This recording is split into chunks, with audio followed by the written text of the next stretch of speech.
ಪೆದ್ದೆಹಳ್ಳಿ ಗ್ರಾಮದಲ್ಲಿ ಫ್ಲೆಕ್ಸ್ ಸುಟ್ಟ ವಿಚಾರವಾಗಿ ವ್ಯಕ್ತಿಯ ಮೇಲೆ ಮಾರಣಾಂತಿಕ ಹಲ್ಲೆ.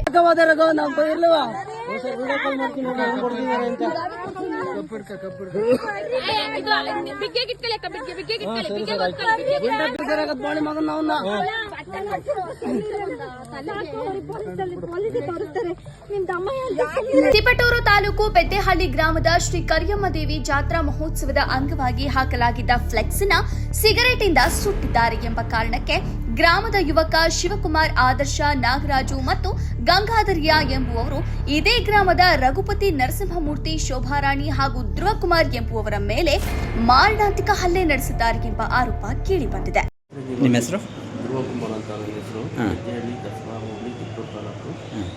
ಜಾತ್ರೆಯಲ್ಲಿ ಸುಳ್ಳಕ್ಕೆ ಶಿವಕುಮಾರ ನಾನು ಫೋನ್ ಮಾಡಿ ಯಾರೋ ಸುಟ್ಟಿರೋಕ್ಕೆ ಸಿಗರೇಟಿಂದ ನನಗೆ ಅವಾಚ್ಯಗಳಿಂದ ಬೈದು ನೀವೇ ಸುಟ್ಟಿದೆಯಾ ಬಾ ಅಂತ ಹೇಳಿ ಮನೆ ಹತ್ರ ಕರೆಸ್ಕೊಂಡು ದಡಿಲೆಲ್ಲ ಹೊಡೆದು ನಮ್ಮ ಮಾಮಯ್ಯನಿಗೆ ಮಾರಣಾಂತಿಕ ಹಲ್ಲೆ ಮಾಡಿ ಅವರು ಬಿಡ್ಸಕ್ಕೆ ಬಂದರು. ನಮ್ಮ ಮನೆ ಪಕ್ಕದನ್ನ ಅವರು ಲೇಡಿಗೆ ಅವ್ರಿಗೂ ಕಪಾಳ ಕೊಟ್ಟು ಬಿಟ್ಟಿದೆ ಎಲ್ಲ ಬಟ್ಟೆ ಎಲ್ಲ ಹರಿದಾಗಿ ಕಾಣಂಗೆಲ್ಲ ಹರಿದಾಗಿ ಮಾನಭಂಗ ಮಾಡಿ ಅವ್ರನ್ನ ಇನ್ನು ನಮ್ಮ ಮಾವವ್ರನ್ನ ಕುತ್ತಿಗೆ ಎಲ್ಲ ಇಸ್ಕಿ ಬೋನ್ ಫ್ರ್ಯಾಕ್ಚರ್ ಮಾಡಿದ್ದಾರೆ. ಇನ್ನು ಸುಮಾರು ಜನಿಗೆಲ್ಲ ಹೊಡೆದಿದ್ದಾರೆ ನಮ್ಮ ರಿಲೇಷನ್ಗಳಿಗೆಲ್ಲ. ಏನು ಕೊಡಿದ್ರು? ಫ್ಲೆಕ್ಸು ಸಿಗರೇಟಲ್ಲಿ ಸುಟ್ಟವರಿಗೆ ಆದಿಯನ್ನು ಸಿಗರೇಟ್ ಆದಿ ಫೋಟೋಗಿ ಸಿಗರೇಟಲ್ಲಿ ಸುಟ್ಟಿದ್ದಾರೆ, ನೀವೇ ಸುಟ್ಟಿದ್ದಾರೆ ಅಂತ ಹೇಳಿ ಅದಕ್ಕೆ ಹೊಡೆದಿದ್ದಾರೆ. ಶಿವಕುಮಾರು, ಆದರ್ಶ, ನಾಗರಾಜು, ಆಮೇಲೆ ಆದರ್ಶರಪ್ಪ, ಗಂಗಾಧರಯ್ಯ ಇವ್ರನ್ನ ಹಾಕಿದರೆ. ಇನ್ನು ಮನೆ ಮಂದಿರೆಲ್ಲ ಬಂದಿದ್ದರು ಲೇಡೀಸು, ಅವರು ನಮ್ಮ ಅತ್ತೆಗೆಲ್ಲ ಹೋದವರು.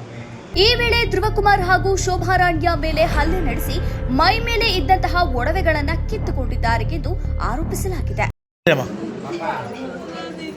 ಚುಡಾಯಿಸಿದ್ರು, ಯಾವ ಕಡೆ ಅಂತ ಕೇಳಿದ್ಕೆ ಕಿವಿಗೆಲ್ಲ ಒದೆ ಕೊಟ್ಟು ವಾಲೆ ಎಲ್ಲ ಕಿತ್ಕೊಂಡು ಮಾಂಗಲ್ಯ ಸರ ಎಲ್ಲ ಕಿತ್ಕೊಂಡವ್ರೆ. ಶಿವಕುಮಾರ, ಆದಿತ್ಯ, ನಾಗಣ್ಣ 4-5 ಜನ ಅವರೆಲ್ಲ ಬಂದು ಕಾಲೆಲ್ಲ ಒದ್ದವ್ರೆ, ಬಟ್ಟೆನೆಲ್ಲ ಹರಿದಾಕವ್ರೆ. ಅಲ್ಲೇ ಇದ್ದ ರಘುಪತಿ ಹಾಗೂ ನರಸಿಂಹಮೂರ್ತಿಯವರ ಮೇಲೆ ಮರದ ಹಲಗೆಯಿಂದ ಮಾರಣಾಂತಿಕ ಹಲ್ಲೆ ನಡೆಸಿದ್ದರಿಂದ ತೀವ್ರ ರಕ್ತಸ್ರಾವವಾಗಿ ಇಬ್ಬರನ್ನು ಹಾಸನದ ಆಸ್ಪತ್ರೆಗೆ ಹೆಚ್ಚಿನ ಚಿಕಿತ್ಸೆಗಾಗಿ ಕಳುಹಿಸಲಾಗಿದ್ದು, ಶೋಭಾರಾಣಿ ಹಾಗೂ ಧ್ರುವಕುಮಾರ್ ಎಂಬುವವರನ್ನ ತಿಪಟೂರು ಸರ್ಕಾರಿ ಆಸ್ಪತ್ರೆಯಲ್ಲಿ ದಾಖಲಿಸಿ ಚಿಕಿತ್ಸೆ ನೀಡಲಾಗುತ್ತಿದೆ. ಪ್ರಕರಣ ತಿಪಟೂರು ಗ್ರಾಮಾಂತರ ಠಾಣೆಯಲ್ಲಿ ದಾಖಲಾಗಿದ್ದು ತನಿಖೆ ಮುಂದುವರೆದಿದೆ. ವರದಿ ಮಂಜು, ಮುರುಗದಹಳ್ಳಿ.